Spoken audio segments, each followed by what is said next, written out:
Espace TV, le 22h.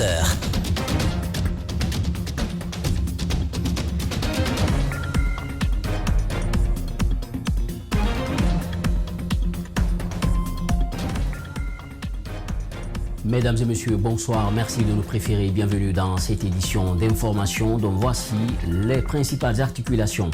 Interpellation de maître Pépé Antoine Lama à la direction de la police judiciaire ce lundi. Il n'en fallait pas plus pour que la toile s'enflamme après des coups de fil. Le général Fabou aurait cédé sous les pressions. Il n'est pas exclu que l'avocat se retourne contre le commissaire de la police judiciaire. L'or, un métal précieux très convoité, vient d'être découvert à Gawal, une préfecture située dans la région de Boké. La mine a été découverte dans un district de la commune rurale de Kousitel appelé Fello Kasanga, qui attire aujourd'hui la convoitise de milliers de personnes. Depuis cette découverte inattendue de l'or dans cette zone, c'est la ruée vers l'or comme on l'appelle.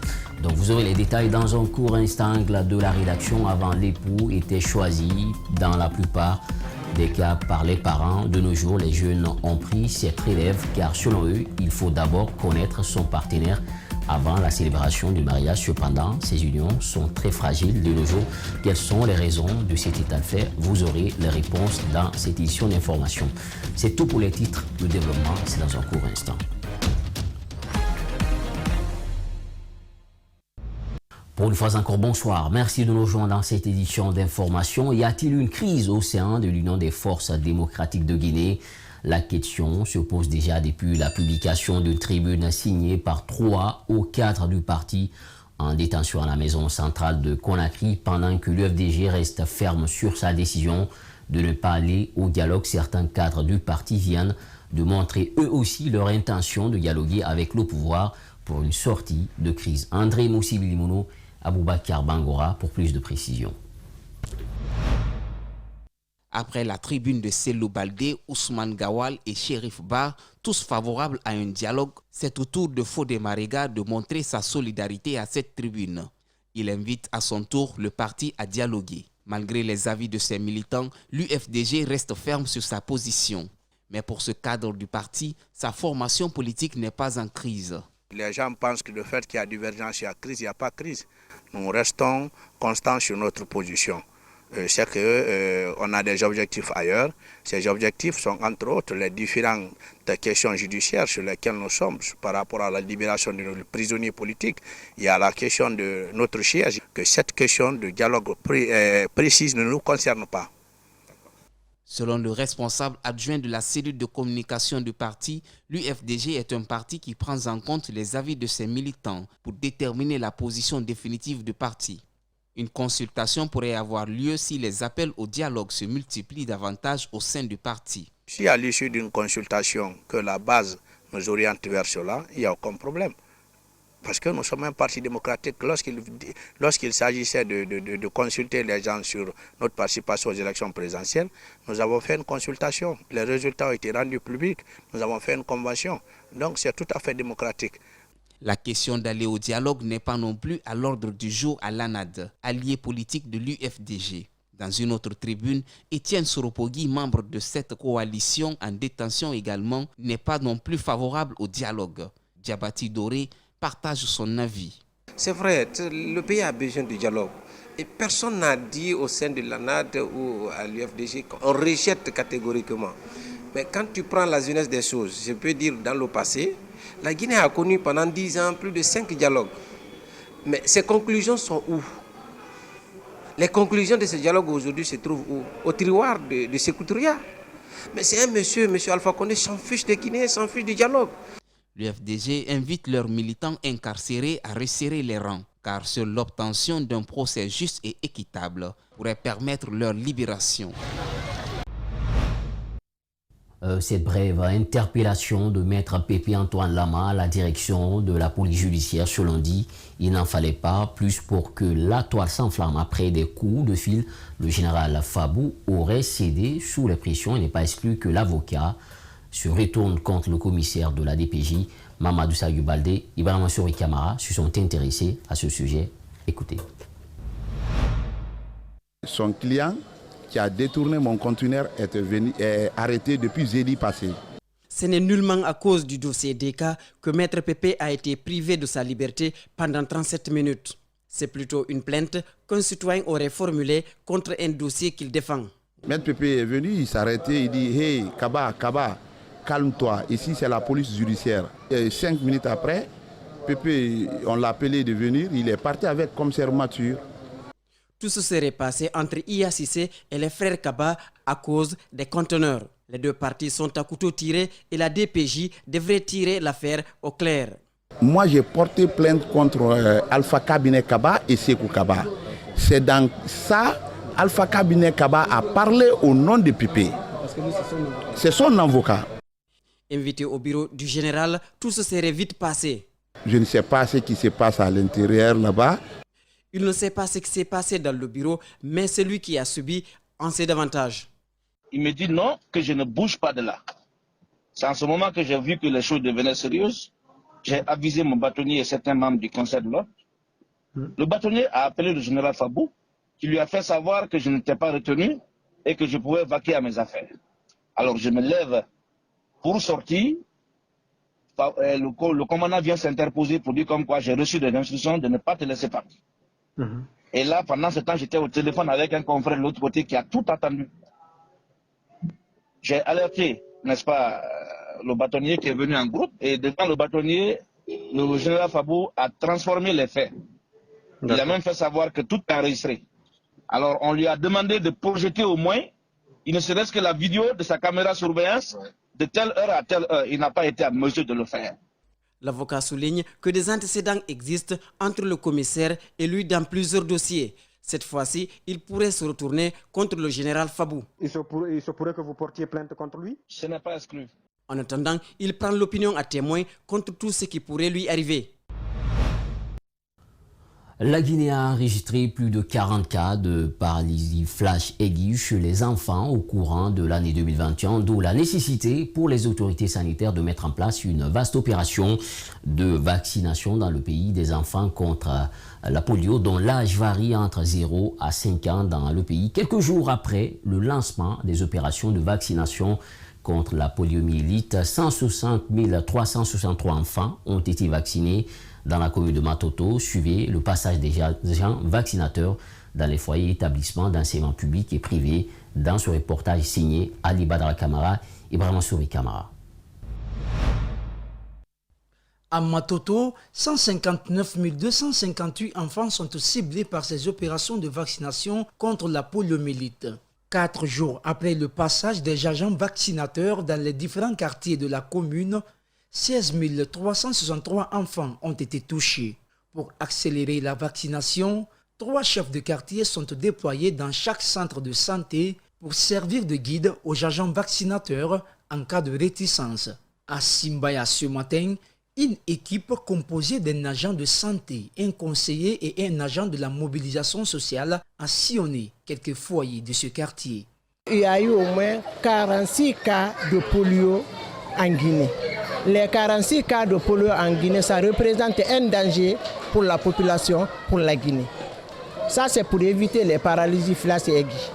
Après les quartiers, l'équipe se dirige dans une école privée à Yimbaya où des cas de réticence sont remarqués. Ici, sur 520 élèves, seulement 70 élèves sont éligibles à la vaccination contre la poliomyélite. Après 10 minutes de sensibilisation, le mobilisateur social se montre enfin persuasif. Nous commençons la sensibilisation un jour avant, n'est-ce pas, la campagne de vaccination, c'est-à-dire un jour avant la date indiquée. Et nous nous occupons également des cas de réticence. Vous savez, les cas de réticence ne finissent jamais. Souvent, nous sommes confrontés aux cas de réticence dans les établissements et ensuite dans les ménages. Pour faciliter la vaccination des enfants contre la poliomyélite dans les différentes écoles publiques et privées, ce conseiller souhaite l'implication du ministère de l'Éducation nationale et de l'alphabétisation. On a fait appel au ministère de l'Éducation nationale à travers le ministère de la Santé pour que les enfants soient mis à la disposition de ces vaccinateurs. Et c'est ce qui explique notre présence ce matin dans les différents quartiers, dans les différentes écoles, afin de jouer notre rôle. Un souhait qui est aussi exprimée à l'endroit des parents dans les ménages pour faciliter l'accès aux agents vaccinateurs afin de toucher le maximum d'enfants sur le territoire national. Remise de kits sanitaires aux femmes victimes de fistules obstétricales d'un coût de 7 millions de francs guinéens. La remise a eu lieu ce week-end au centre médico-social Digi Espoir à Sangoya dans la commune de Matoto. Reportage Yenembemba Koulibaly, Mohamed Aloussine Kamara. La fistule obstétricale est une lésion liée à l'accouchement qui est possible de prévenir et dans la plupart des cas de guérir. Elle laisse les femmes honteuses d'elles-mêmes et souvent coupées de leur communauté. La fistule survient quand une femme ou fille souffre d'un arrêt du travail prolongé sans avoir accès à un temps utile à une césarienne d'urgence. Cette maladie est incontestablement l'un des exemples les plus parlants de l'inégalité d'accès aux soins de santé maternelle, l'une des affections les plus cachées et négligées. C'est dans ce cadre que Rotaract Club Roatoma s'engage à lutter contre cette anomalie. Nous avons vu que la maladie des fistules obstétricales, c'est une maladie taboue. On n'en parle pas beaucoup. Et au point de l'appeler même la maladie de la honte. C'est des femmes qui sont stigmatisées, des fois et par leur mari et par leur famille. Donc on s'est dit pourquoi ne pas apporter une aide à ces femmes. Parce que ça répond à un des axes stratégiques du Rotary qui est celui de l'aide à la mère et de l'enfant. Larmes aux yeux, la bénéficiaire a remercié les donateurs et promet de bien suivre les conseils de son médecin traitant.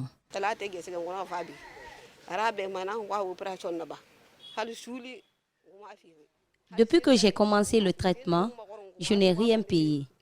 Même le manger, c'est eux qui payent. Je remercie sincèrement les donateurs. Aujourd'hui, je vais beaucoup mieux.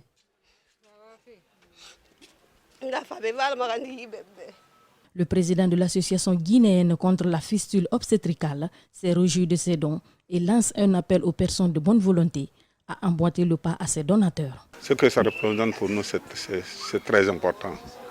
C'est très important parce que c'est des kits hygiéniques. On a une dizaine qu'on a opérés là, qui ont été opérés et aujourd'hui déjà on a levé les sondes. Comme vous avez suivi, une première déjà qui vient de dire, elle est mouillée. Et aujourd'hui, elle est partie aux besoins comme tout le monde. Selon les évaluations généralement acceptées, 2 à 3,5 millions de femmes souffrent d'une fistule obstétricale dans le monde en développement. Et de 50 000 à 100 000 nouveaux cas surviennent chaque année. Pratiquement disparue du monde développé, la fistule obstétricale continue de frapper les plus pauvres. Les femmes et filles qui vivent dans certaines des régions du monde les plus dépourvues de ressources sont souvent des victimes. Depuis l'implantation des entreprises minières dans la préfecture de Boké, certaines collectivités, à l'image de la commune urbaine de Boké, sont confrontées à une dégradation poussée de l'environnement. Les activités anthropiques et l'exploitation minière sont les raisons évoquées par les citoyens de cette zone économique. Reportage Fodé Oumar Kamara, Salifou Lifoussissé. La protection de l'environnement consiste à prendre des mesures pour limiter les effets négatifs des activités de l'homme sur son environnement. Au-delà de la simple conservation, il s'agit aussi de le préserver pour la génération future. La commune urbaine de Boké a du mal à conserver son environnement. Depuis l'implantation des entreprises minières, les cours d'eau qui approvisionnaient les citoyens depuis des années sont taris dès le mois de février. Les principaux cours d'eau qui alimentaient Boké, il y a Kadigira, comme son nom l'indique. Kadigira, depuis le temps colonial, vous avez vu tous les domaines potagers qui sont à côté, ils étaient alimentés par ce cours d'eau. Mais les gens ont commencé d'abord par découvrir la tête de source. Ils sont venus, ils ont coupé, ils ont fait des habitations. Et l'homme a été déjà responsable.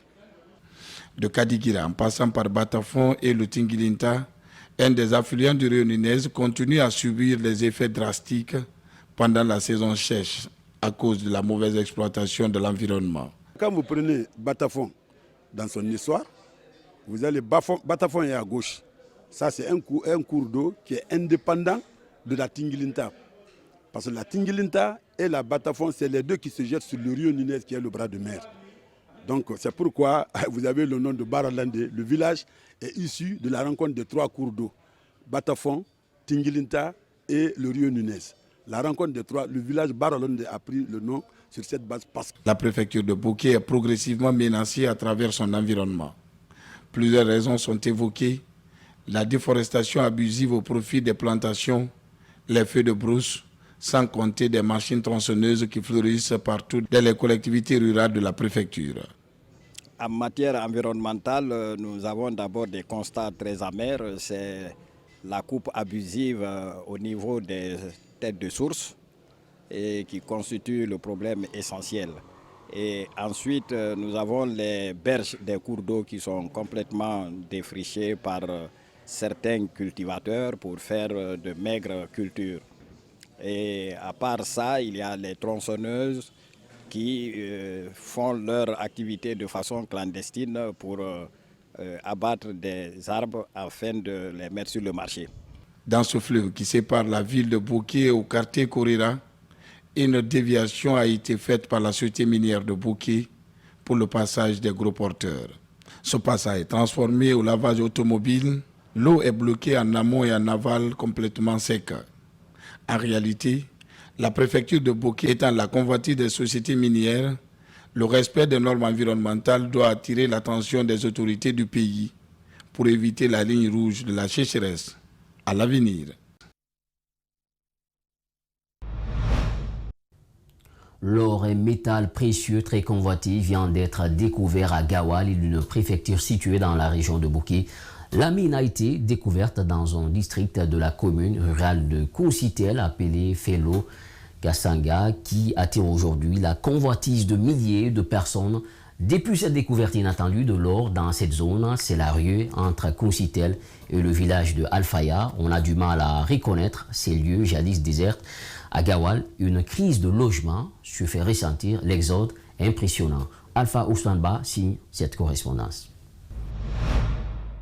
La première mine d'or découverte est située dans le village de Felo Kasenga, à 6 km de Kousitel d'où il relève. Kousitel, qui a 17 bornes de Gawal Centre. On apprend également qu'une autre mine serait découverte dans la commune urbaine, à Tumbobowe. Les orpailleurs arrivent par milliers, en moto ou en voiture, des préfectures de la Haute-Guinée, Mandiana, Sigiri, Kouroussa et Dingirawi, à la quête du métal précieux. D'autres orpailleurs qui évoluent dans les mines vers la frontière guinéo-sénégalaise sont annoncés. Depuis cette découverte, ils traversent la région de l'Abbé par centaines. Le flux augmente tous les jours.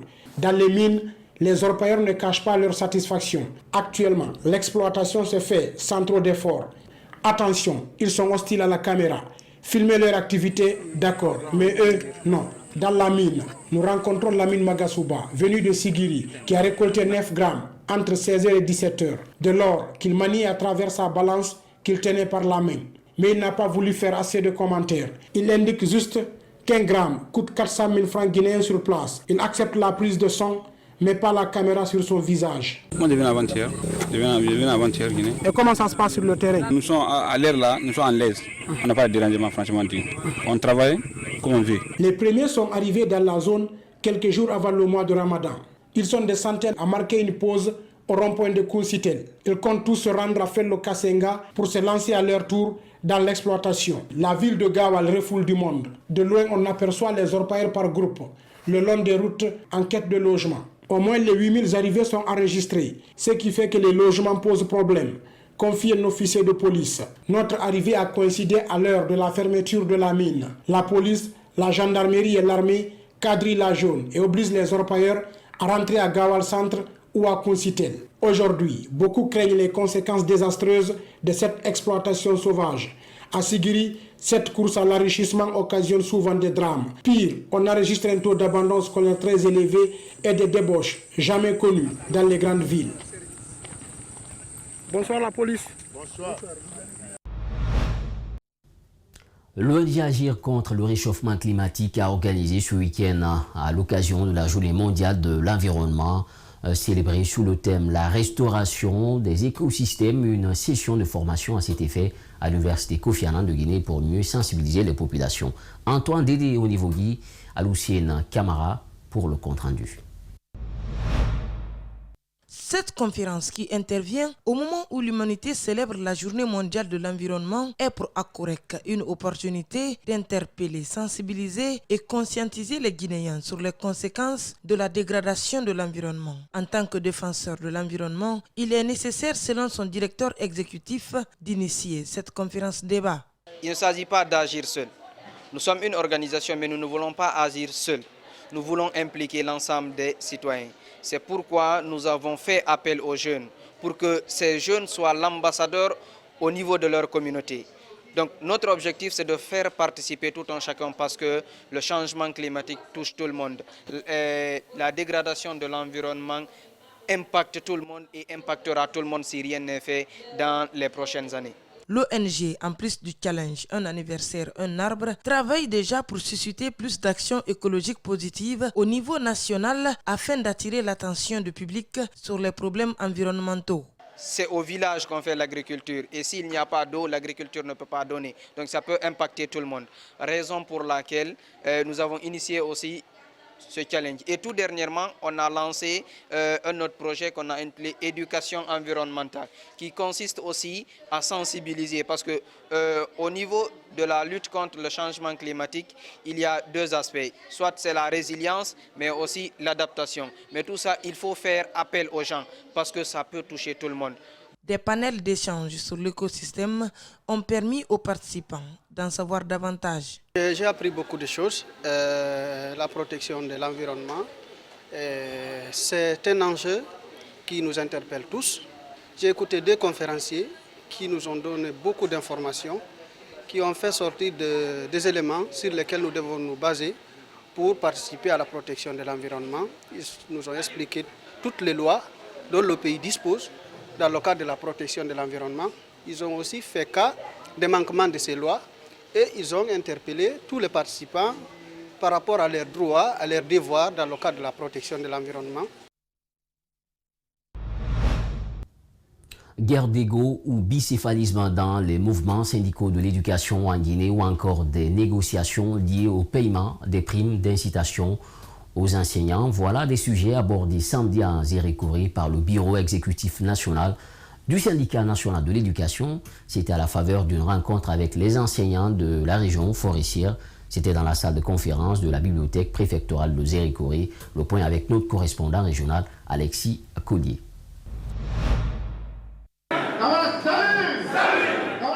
Encore une fois, le traditionnel slogan est entonné par ces enseignants. Ils sont venus des 6 préfectures de la région à l'invite du syndicat national de l'éducation. Le syndicat national de l'éducation se porte très bien dans la région forestière et vous rassure de l'engagement de ses membres à toujours œuvrer à vos côtés pour l'amélioration des conditions de vie des enseignants. À la tête de la délégation, le secrétaire général du SNE, Michel Pépé Balamou, a d'abord invité ces structures déconcentrées à l'unicité. La beauté d'un tapis dépend de la diversité de ses couleurs. Une sauce n'est douce que lorsqu'il y a des ingrédients. Ce n'est pas le poisson seul qui rend la sauce douce. Il faut du cube magique, il faut du sel, il faut de l'oignon, il faut de la tomate, il faut de l'eau. Prendre contact avec ces structures à la base, le bureau exécutif du SNE a abordé avec les enseignants plusieurs sujets, dont entre autres les relations de travail et tripartite entre syndicats, gouvernement et patrons, mais aussi la nécessité qui a prévalu la naissance du SNE. À un certain moment donné, il y avait des guerres d'ego, des guerres de leadership, des guerres de représentativité. C'est-à-dire les leaders syndicaux se battaient uniquement pour leur intérêt, pas pour défendre les travailleurs. Et entre eux, il y avait cette querelle. Donc le SNE est né pour tracer une nouvelle voie. Et cette nouvelle voie, c'est de faire un syndicalisme de transformation sociale, de développement et de participation, pour faire en sorte que l'on laisse la politique aux politiciens et le syndicat aux syndicalistes. Les échanges ont aussi porté sur les négociations des primes d'incitation des enseignants. Le syndicat national de l'éducation entend travailler pour la mise en place d'une commission interministérielle chargée de la négociation des primes des enseignants. De retour à Conakry, la marque Tecno a procédé ce week-end au lancement de son nouveau téléphone de série Canon, le Tecno Canon 17 Pro. La marque a ainsi mis l'accent sur les selfies pour les utilisateurs avec une caméra selfie de haute gamme C'est dans un réceptif hôtelier que le lancement a eu lieu devant certains responsables de la dite société. Mohamed Valek Touré nous fait le point. Cette marque de smartphone Technopro a pris le devant de la scène une fois de plus avec le tout nouveau téléphone de sa série Camon 17 Pro. Une marque qui vient faciliter les selfies pour les utilisateurs avec une caméra, un taux de rafraîchissement et un écran de haute définition. L'objectif est de permettre aux jeunes de pouvoir naviguer sur Internet en toute fluidité. L'importance est beaucoup liée à l'évolution de la technologie et à la demande actuelle. Vous savez, nous sommes à une époque où les réseaux sociaux occupent une place assez importante dans la vie quotidienne d'un jeune et d'un adulte aussi. C'est pour ça que nous avons lancé les 2 séries qui répondent effectivement à la demande de la jeunesse. La série Camon, nous avons orienté ses capacités beaucoup plus sur la qualité de la photo, notamment les selfies. Vous savez, aujourd'hui, un consommateur moyen prend en minimum 7 photos par jour. Donc nous avons voulu mettre à la disposition des consommateurs un téléphone qui réponde à toutes leurs exigences en termes de selfie et en termes de la qualité.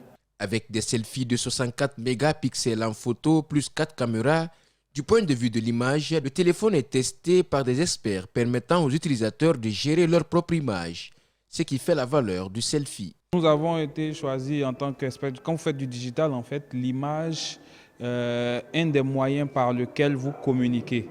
Et nous avons été choisis en tant qu'experts en marketing digital pour tester le Camon 17 Pro et pour en ressortir les qualités en termes d'image.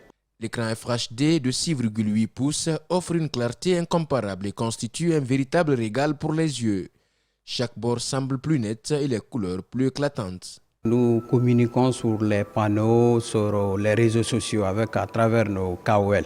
Ce qui concerne la communication, on est basé sur ces 3 étapes. On compte faire des tournées de promotion dans les régions et puis avec les radios. Doté des fonctions plus modernes, le Techno Camon 17 s'appuiera également sur la nouvelle génération TEIVOS 2.0 pour optimiser les réglages photo en fonction des changements de paysage de l'utilisateur. Une bonne nouvelle pour le monde du sport. Enfin, le drapeau de la Guinée va bien flotter à la 24e édition de la CAN Handball au Cameroun. Le ministère des Sports a pris toutes les dispositions pour une meilleure participation de la Guinée à la CAN Handball Dames Senior. L'équipe guinéenne a déjà pris son quartier général non loin du palais polyvalent de Yaoundé. Paul Fatia Tonkara a assisté au départ de l'équipe ce dimanche. Suivez. Tout le monde avait retenu son souffle sur la participation de la Guinée à la 24e édition de la CAN Handball. C'est désormais officiel, la Guinée sera bien au Cameroun grâce à l'accompagnement du département des sports.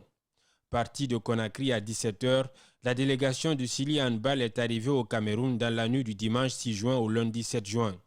Dès l'atterrissage de l'avion à l'aéroport international de Yaoundé-Simalène, les handballeuses guinéennes se sont rendues dans un centre médical pour passer le premier test Covid-19 avant le coup d'envoi de la 24e Coupe d'Afrique des Nations Dames Seniors prévue ce mardi 8 juin. Le sélectionneur Jean-Louis Leblanc et 21 joueuses ont pris leur quartier général à l'hôtel Montfébé, situé à 6 km du palais polyvalent des sports de Yaoundé, soit à 12 minutes du trajet en voiture. Ce lundi matin, l'équipe guinéenne a entamé les préparatifs de son premier match après le petit déjeuner.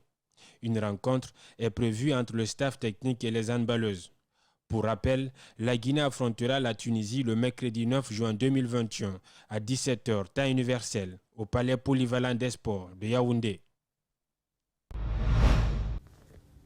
Angle de la rédaction avant, l'époux était choisi dans la plupart des cas par les parents. De nos jours, les jeunes ont pris cette relève car selon eux, il faut d'abord connaître son partenaire avant la célébration du mariage. Cependant, ces unions sont fragiles. Quelles sont les raisons de cet état de fait? Élément de réponse avec Aminata Wil Kamara et Yacouba Traoré.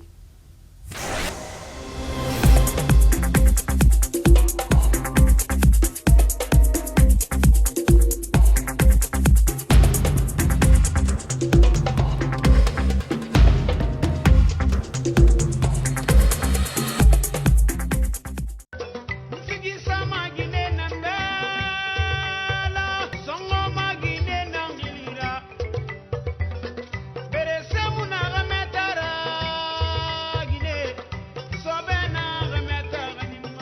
La situation est alarmante.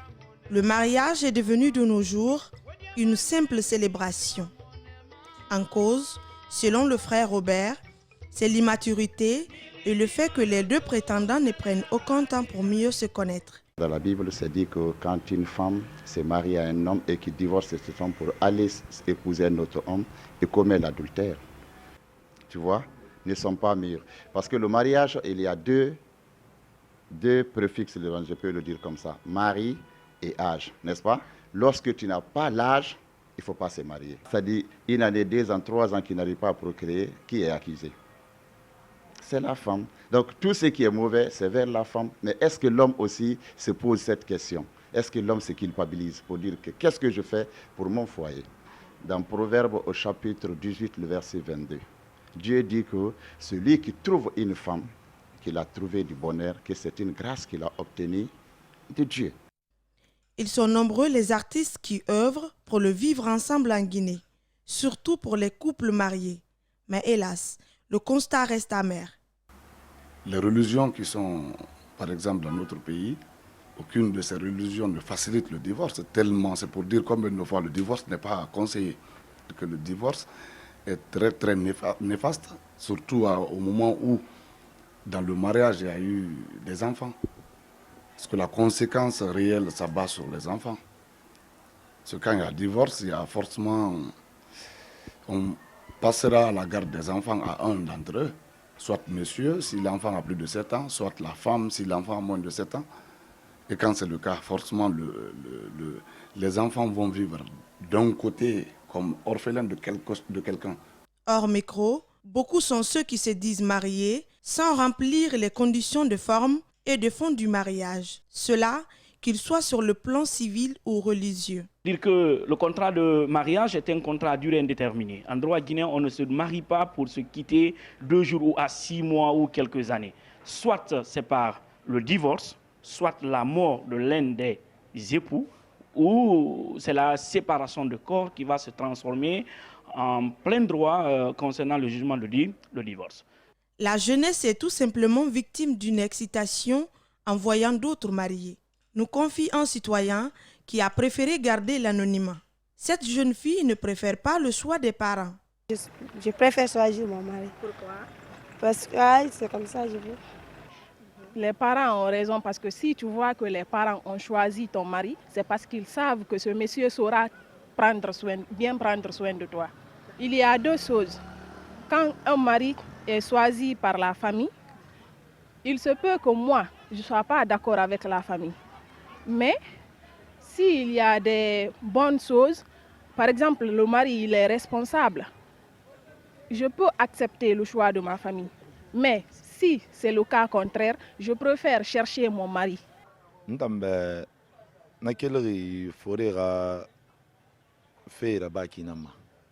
Je pense que la responsabilité revient aux parents. Lorsqu'ils te donnent un mari, c'est là-bas que tu dois rester. Mais aujourd'hui, les enfants n'écoutent plus. Ce que je demande à mes sœurs, c'est de prendre soin de leur mari. Mais il y a quoi si tant? Il y a quoi même? Dans la société traditionnelle africaine, les jeunes filles sont souvent mariées contre leur volonté. Si ce phénomène était une monnaie courante, au fil des temps, cette pratique semble révolue car le code civil guinéen est clair là-dessus. Nous demandons d'abord 2 photos chacun.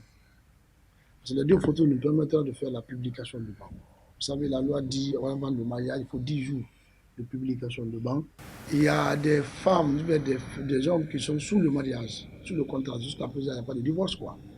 Mais s'il n'y a pas de publication de banc, quand vous célébrez le mariage alors que la femme elle est déjà mariée sans le divorce, l'officier peut avoir des problèmes juridiquement.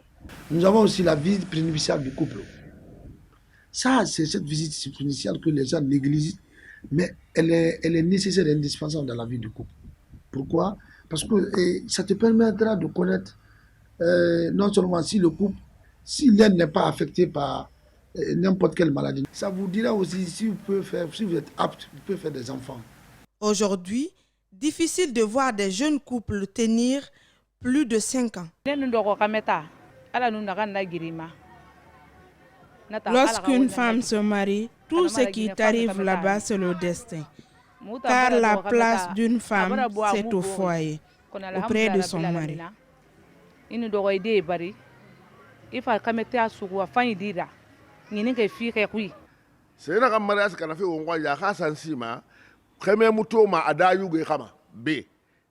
Dieu a dit, cherchez les femmes que vous aimez.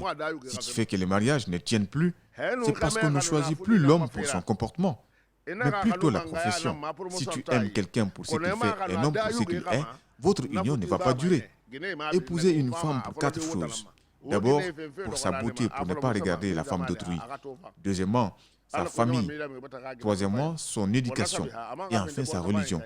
Donc les imams n'ont rien à voir avec le divorce.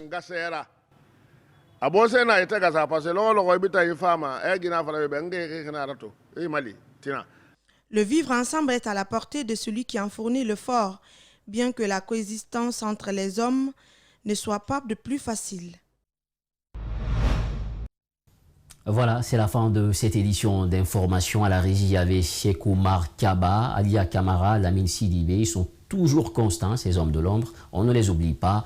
Et merci également à notre réalisatrice du jour. Il s'agit de Yena Bangoura. Portez-vous bien, où que vous soyez. Surtout, restez avec Espace TV, car le meilleur reste à venir. Au revoir.